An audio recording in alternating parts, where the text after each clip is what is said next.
अकोला शहरात खोदकामादरम्यान hand grenade सदृश्य वस्तू आढळल्यानं उडाली होती खळबळ, तर पोलिसांचं बॉम्ब शोधक पथक घटनास्थळी।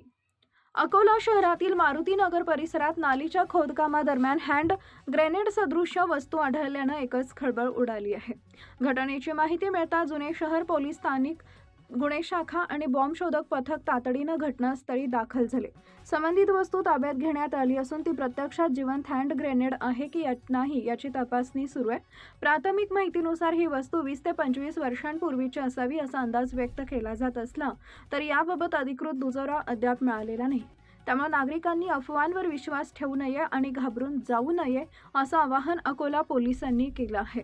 तपास पूर्ण झाल्यानंतर याबाबत अधिकृत माहिती दिली जाणार असल्याचंही पोलिसांनी स्पष्ट केलं आहे।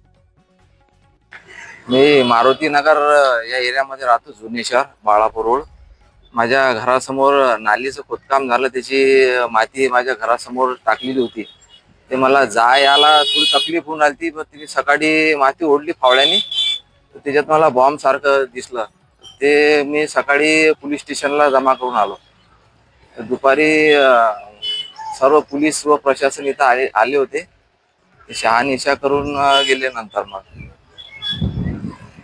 बस मला शंका आली की बॉम्ब आहे, त्यामुळे मी ते नेऊन जमा केलं।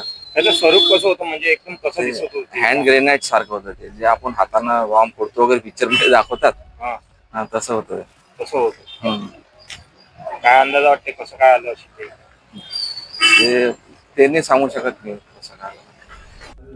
शहरामध्ये हँड ग्रेनेड सापडल्याचा प्रकार काय नेमका आहे आणि काय आवाहन करणार? काल जुने शहर पोलीस स्टेशनच्या हद्दीमध्ये एक नाली साफ करत असताना एका इसमाला हँड ग्रेनेड सदृश्य वस्तू मिळाली। त्या ठिकाणी पोलीस स्टेशनची आमची टीम पोहोचून त्यांनी ते खात्री केली। त्यांनी जे बॉम्ब शोधक व नाशक पथक BDDS टीम आहे आमची, त्याला इन्फॉर्म करून BDDS टीम सुद्धा त्या ठिकाणी जागेवर आली। त्यांनी सध्या त्या वस्तूची शहानिशा केली।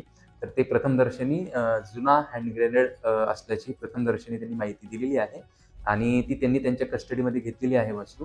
आता पुढची जी त्याच्यावरची कारवाई आहे, त्याला नाश करणे, त्याची इन्फॉर्मेशन काढणे, कोणत्या बॅचचा आहे किंवा कोणत्या वर्षाचं प्रोडक्शन आहे, या सर्व गोष्टी आमची BDDS ची टीम पुढची कारवाई करेल।